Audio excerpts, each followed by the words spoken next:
না আমি ওজা থাই না। কেন? আমি আল্লাহর নেগে নামাজ ওজা যা করছি আমার হাতে আল্লাহ হাতে দেওয়া হয়েছে, দেওয়া হইলে আর তার কিছু থাকে।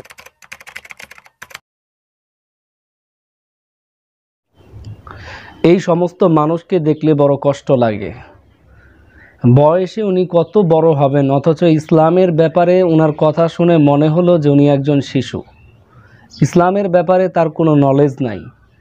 একজন সাংবাদিক ভাই ওনাকে প্রশ্ন করলো, আপনি কি নামাজ রোজা পালন করেন না?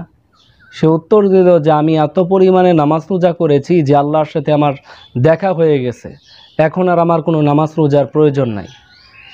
কত বড় কথাটা যে সে বলেছে সে এটা নিজেও বুঝতে পারে নাই।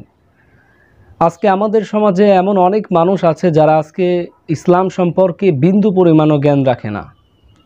তাদের কাছে কে সঠিক ইসলাম নিয়ে যাবে, কে তাদেরকে বুঝাবে, এই লোকের বড় অভাব।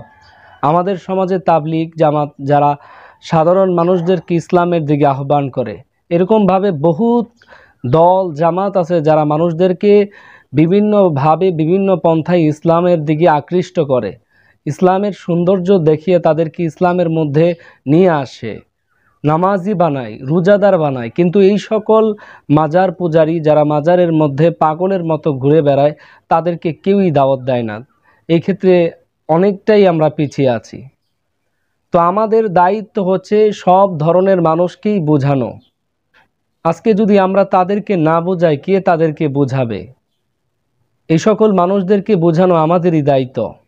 এই সকল মানুষের কাছে যাইতে হবে এবং তাদেরকে বোঝাতে হবে যে আসলে আপনারা ভুলের মধ্যে আছেন, এটা আসলে ইসলাম না।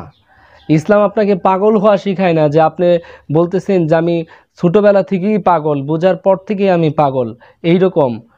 এটা তো ইসলাম না।